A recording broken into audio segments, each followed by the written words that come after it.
Good morning and welcome to Purpose Driven Finances, where our focus is helping you use your finances to achieve the purpose and plan for your life.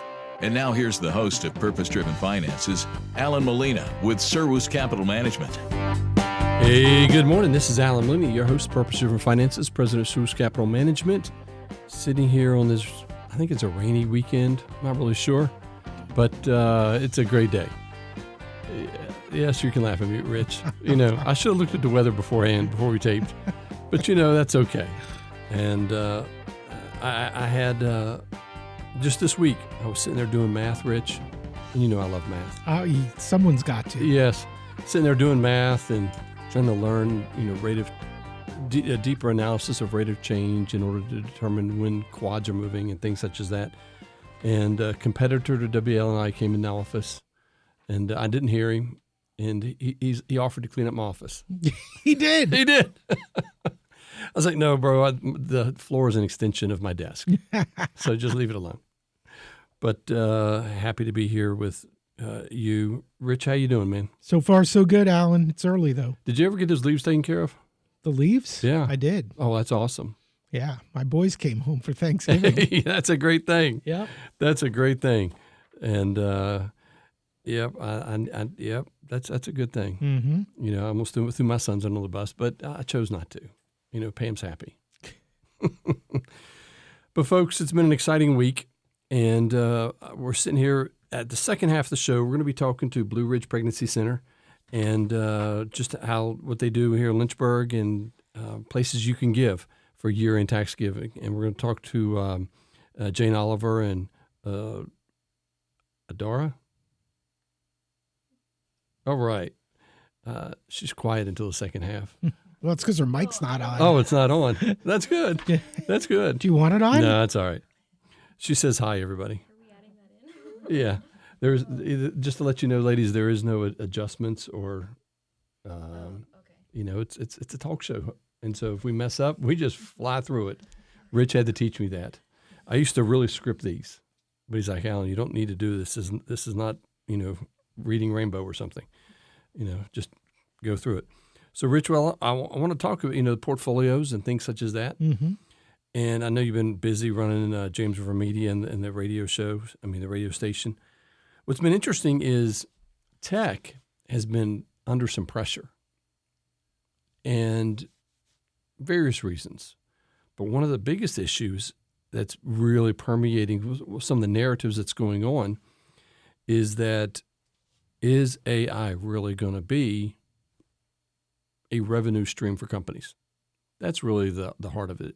I don't know if you remember a few radio shows ago, I talked about the MIT study about AI. 95% of companies who produce AI or create it or whatever, they don't get revenue. And so one thing that's interesting is last week we talked about Oracle, and they were going to do $50 billion this coming year in 26 of spending to create these giant hyperscale data centers. And it was really wrapped around OpenAI. Have you guys ever used OpenAI here? I have not, no. Neither have I. I don't even know how to start using it. And that being said, what ended up happening is one of their companies that was going to actually put money into it, they backed out. Well, one of the things I heard about OpenAI was it was created by Elon Musk, right? I heard him talking about this. He created it to be open, but he's like, it's no longer open. Right. Because now he's doing Gronk, Right. which I heard is much better, or one of the top ones. Okay. But what ended up happening was OpenAI, that one of the companies, Blue Sky, or I'm not really sure the name of the company, but they basically pulled away funding. So it put it in jeopardy of the big thing. When I say the big thing, the big hyperscale data center up in Ann Arbor, Michigan. And so Oracle but realistically, it's probably some of the companies are kind of happy. When I say companies, people who invest are kind of happy because if there isn't an investor, then they don't have the cash flow. And therefore, Oracle doesn't come out and build a new hyper data center. And so right now it's stalled, but Oracle is like, It's all right. We got it. We'll take care of it. And then the next thing that's happened, Rich, I don't know if I told you, but there's a guy that faithfully listens to our show, and he loves it when you're the co-host. He likes you being the best. He says you're the best co-host, and because others we've had he didn't like. You know. But well, that's not very nice. Well, I mean, he likes them, but he likes you better. So what ended up happening was about when was it? About a month ago, 6 weeks ago. Remember I said that gas is going to go down to $2.50 a gallon? I do. Not a barrel, a gallon. And he texted me and he says, Allan, not going to happen. Not going to happen. And here we are. And he said, Allan, I'll bet you $1. I said, no, let me do lunch. He said, no, I don't do lunch. I'm going to bet you $1. And so about 2 weeks ago, he came and he paid the $1. You know, I normally don't do those other things, but what's $1? You know, it won't even buy a soda anymore. I mean, it's something you should hang up. Exactly. I still got it. There you go. And the reason I bring that up is simply because the CPI came out on Thursday. Mm-hmm. I don't know if you saw the data. I did. And it came out cold. I mean, normally people are expecting it to go high, but it came out at 2.74. The estimates were, well, last month, the estimate for last month is 2.87 because they haven't come out with it and they probably won't ever. But the one that came out in October from September was at 3.01. Yeah, and part of the problem was these numbers weren't being released Right. because of the shutdown. Exactly. And see, I love how you interpret for me. And that being said, inflation came down a tremendous amount. I mean, from the reading of 3%, that's almost 10% drop, Mm-hmm. which is significant. And part of the reason is oil and gas and how that's lowering, but also food, from what I understand, is down. I didn't get into the minutia. Can you believe it? I didn't get into the minutia. I don't believe it. Of the CPI. And so that's a great thing that the CPI inflation is coming down because, A, it's going to give the Fed the opportunity or the cover to say, listen, we can lower interest rates better. And as they lower interest rates, housing market is going to boom. It's going to be exciting. Then let's look ahead to 2026. And Rich, have you heard much about, besides from me, of how 26 is going to be for the stock market or the economy? Have you heard anything? Just the last couple of days after the president's speech on, what was it, Wednesday night, lots of analysis on that. And obviously, depending on which TV channel you listen to, you're going to hear different stories. Right. Mm-hmm. But I think a lot of people are really optimistic that a lot of the policies that President Trump has put into place are really going to start to take hold in 2026, including the tax cuts and everything that's in the big, beautiful bill. Exactly. And so last week we talked about the Fed lowering interest rates, and they're going to be buying back $40 billion all the way through April of 0 to 3 year treasuries. And not, when I say 0 years, that's not issue them today and buy them tomorrow. It's when I say 0, under a year. And the reason they're going to do that is because tax refunds are going to be so high. And so they say, hey, we need the money. And so I agree with you. But I've had people come to my office that say, Allan, I've heard all these reports that 2026 is going to be bad, that we're going to have these big crashes or anything like that. But looking at the economic data, looking at the tax, looking at consumer spending, looking at inflation, 2026 should be really good. Going into a quad one, which inflation going down this much and probably continuously going down, it's going to be a really good beginning of the year. So it should be really good. That's great news. It is good news. And hopefully good for the midterms. But folks, a little early, about a minute early. So, we'll have about 20 minutes left. Let's go to a 1 minute break. And folks, stick around. My phone number is 434-316-0246. I know you have Christmas on the brain, New Year's on the brain, but you still need to have help with finances. Give me a call, 434-316-0246. Catch you on the flip side. This is Chainsaw Talk with Tommy, the Woodsman. Do ladders and tree work mix? A quick internet search will give you the answer. Ladies, if you see your man carrying a ladder and a chainsaw towards your tree, just go ahead and dial 911. There is a reason professional tree companies don't use ladders. When the tips of the branch hit the ground first, they will compress, creating a spring. Unfortunately, this energy is redirected back towards the cut end of the branch and can take the ladder right out from under him. Stick around for more great tips from Tommy, the Woodsman. IHaveASawForThat.com. Hi, I'm Vince Colonnese, host of The Vince Show and Vince Podcast. It's a show with an obsessive focus on what's good for America. I'll give you the truth beneath the headlines of all of the nation's top stories, and I'll bring attention to the stories the legacy media want you to ignore. We feature newsmaking interviews with the top guests on the planet. I'll ask the questions you can only dream of other interviewers asking. And of course, I'll take your calls from sea to shining sea. The Vince Show and Vince Podcast. Weekdays from noon to 3 on WLNI.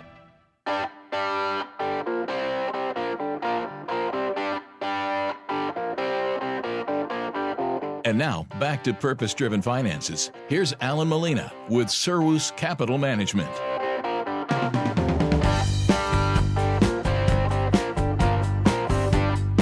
Hey, good morning again. Allan Molina, your host, Purpose-Driven Finances, president of Serwus Capital Management. And if you missed part of the show, you can check out the podcast. It's basically everywhere you listen to podcasts. Check it out. But sitting here with some friends, again, let me back up a little bit. We're talking about purpose-driven giving and really looking at investing in our community through giving, to our nonprofits, but also it's finances, folks. Let's harvest some tax breaks. And you say, Allan, how can we harvest some tax breaks? One, give appreciated securities. Is being aired, I think, on the 18th. There's still time to give appreciated securities, and because that happens almost 2 or 3 days, and you bypass capital gains and you get a nice tax deduction. Another thing you can do is if you're at the end of the year, you're doing a required minimum distribution, you can send that to a nonprofit. It's easy, and you can send that to the Blue Ridge Pregnancy Center, and just wanting to highlight what they do and go from here. Our guest is Jane Oliver, Executive Director, and Adara Wright, Marketing Director. Hello, ladies. Hi, thanks for having us. Great. And so, it's going to be hard. The questions Rich and I we're just going to fire them off at you. So, Jane, thank you for being the Executive Director. How long have you been there? What do you do?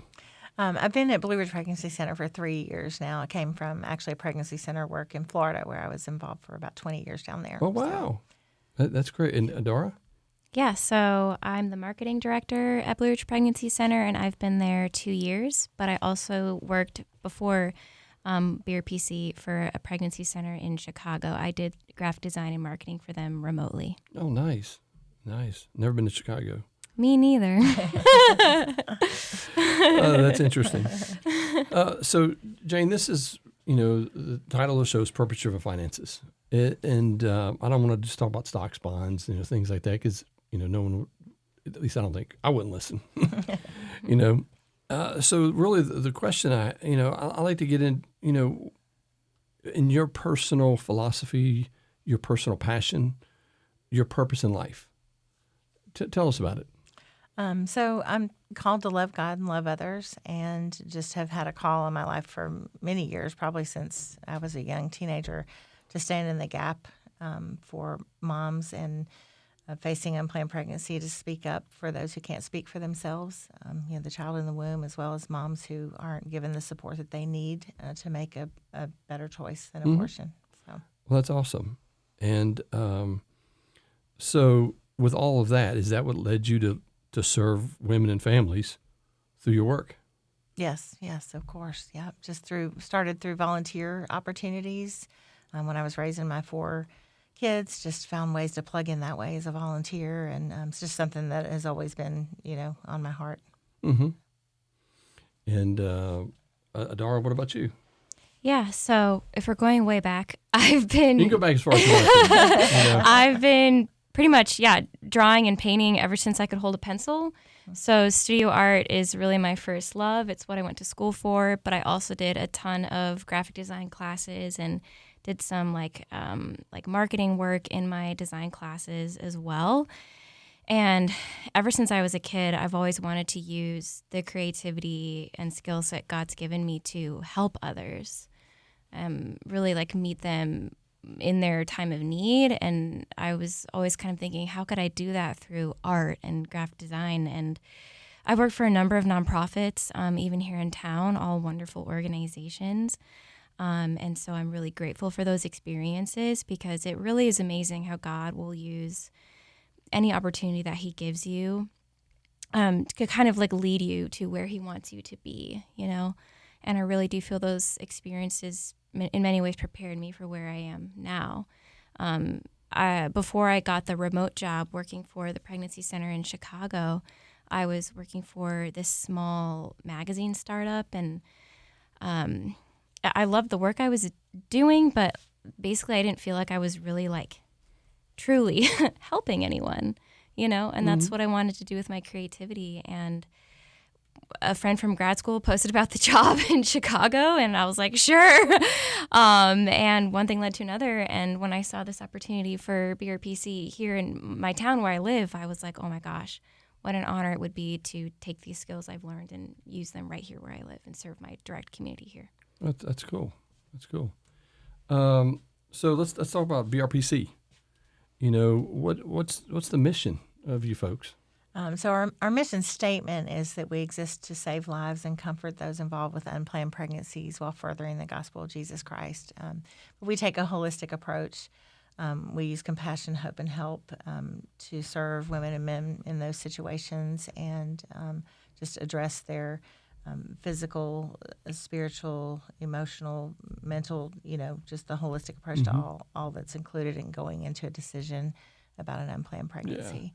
Yeah. And, Pam, my wife, she volunteers there. Yeah, she's amazing. She's a gem. We love her. Oh, Pam getting the shout out. Shout out. Yeah, shout out to Pam. And so as we're listening to it, she's smiling, so that's good. And I think she's an advocate. Is that her title? She is an advocate. Yeah. Yes, She's on the front line. a patient Yeah. advocate. So- for sure. Yep.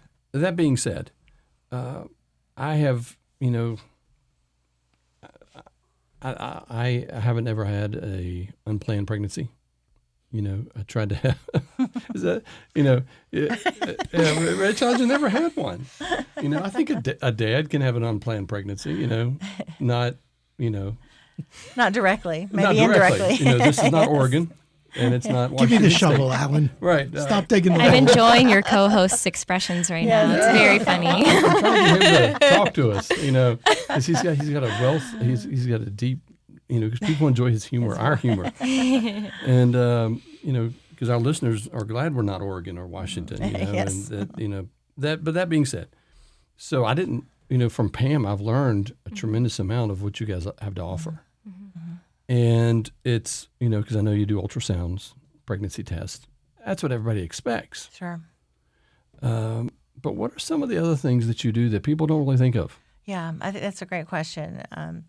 And so, yes, like you said, first of all, everything we do is free and confidential, and that does include pregnancy tests and ultrasound to confirm pregnancy and some other things. We walk with men and women through all of their pregnancy options.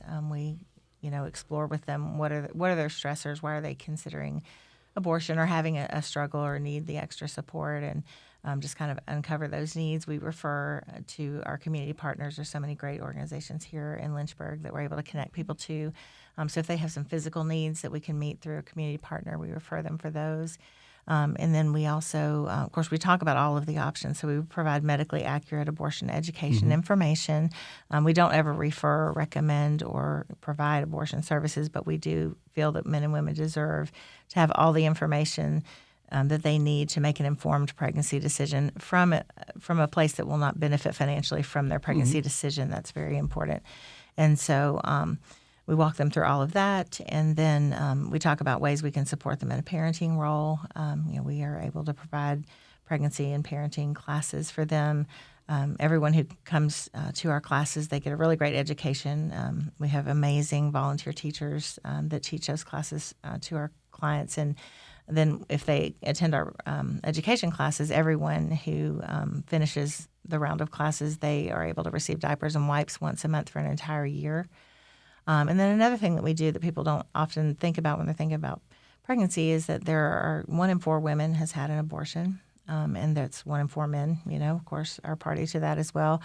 And there's over 54% of women are actively attending church at the time of their abortion. So there's a lot of men and women struggling with that from abortion in their past, and many of our patients will come in with that already in their past. So we do have an abortion recovery program as well, so we can help walk men and women through that process of just finding, forgiveness and healing and freedom in Christ. And then they make some of our best advocates, actually, because they can sit across from a woman or man and say, I've been where you are, and I made a different choice. And this is, they can kind of speak into that personal experience a little bit more. But we train everyone. Pam is well trained and does a great job. But our goal also is to, we know that the spiritual aspect has a lot to do with the pregnancy decision and just someone's, human need. And so we do seek, with permission, to share the gospel any chance we have the opportunity. And it's important to note, just all of our services are permission based. So if people don't want that medically accurate information about abortion, we don't share that with them. But we provide, we meet them where they are and uncover what their needs are in the moment and serve them that way. You'd mentioned earlier that, people who come to see you, it's private and confidential. And this is in the news a lot lately, underage people. Yes. Getting in touch with the parents.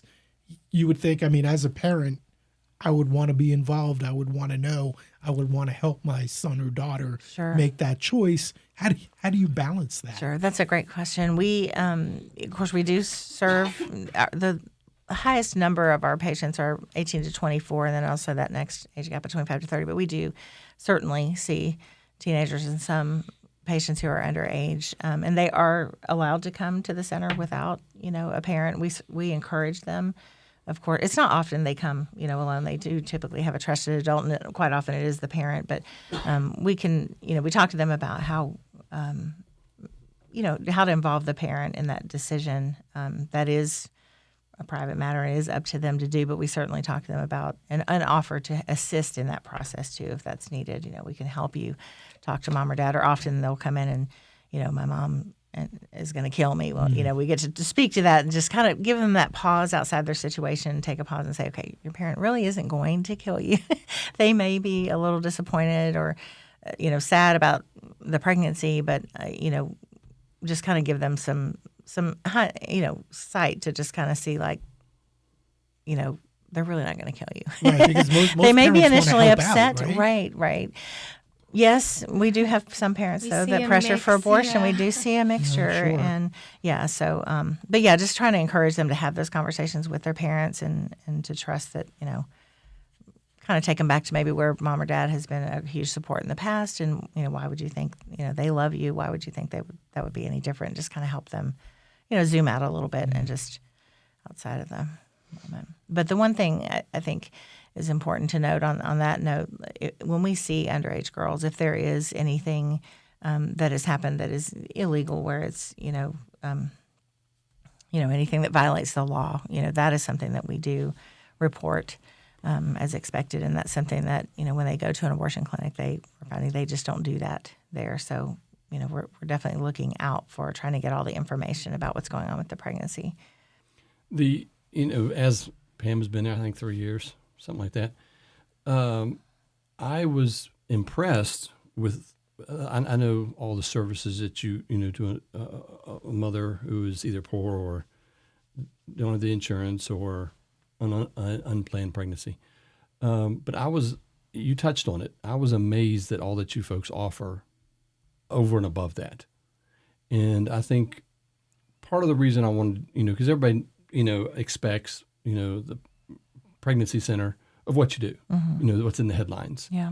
But what you folks really do beyond the headlines, I was really surprised at the depth and breadth of helping young families really get on their feet. Thank you. Yeah. I think it's important to remember the dads too. I don't really touch on that much, but people don't often think about the dads. We have a full-time men's director. And so we encourage these moms to bring their dads, if it's safe to do so, depending on the relationship status. But the more we can get to bring them in, we know that 75% of a woman's decision about their pregnancy is based on what the dad in the situation is telling her. And so we get to just take that time with dad while she's getting her medical services done. And so often they are surprised that we have that to offer them when they come in. And just recently we had a dad that just sent a text to the male advocate that met with him and saying, we expected to come there. Both of our minds were made up. And because of what you said to me and the truth that you told me and because of the ultrasound, it really changed my thoughts about, he realized that baby had value to God just like he does. And he happened to be someone who professed as a Christian and just really thanked him, said totally flipped the decision. And they decided they're going to, parent their child and feel peace about it. So it's that male piece is super important. I mean, she doesn't get pregnant by herself. Right. Right? Oh, yeah. So that's kind of hard. Well, but so 3 out of 4 women. One in four. 1 in 4. Oh, I was going to say 3 out of 4 women make the decision based on what. Sorry. Whoops. Make the decision based on what the guy wanted. Yes, correct. Yes, and Really, we've that's seen surprising. it's so powerful because we give every patient that we serve an exit survey, and part of the questioning in there is what would have made your visit better, and what would have what's your pregnancy decision after your appointment, and they get the opportunity to tell us if they're still undecided about it or they're definitely considering abortion or they've decided to parent. And so, we've seen surveys that say what would have made your visit better if the dad had been here, following up, our nurses and advocates get to follow up after the appointment if they have permission to do so. And, we've seen situations where girls have come in and just with, feel like they have no support from dad and be leaning toward abortion and then follow up in 2 weeks and their whole demeanor has changed. And we've had an opportunity to meet with him when she came in originally. And then in that 2 week time span, he's completely changed his mind and gotten on board to support her. And that just, changes everything. Yeah, So. I would guess. I mean, it kind of makes sense when you describe it that way, but the more support, right? Because Sure. you have a young woman coming in feeling all alone and how am I going to deal with this? But, Right. If the guy's going to be involved and her family's ready to help. I mean, so Sure. I would think that dragging, and that's the wrong word, but bringing as many people into the, Yep.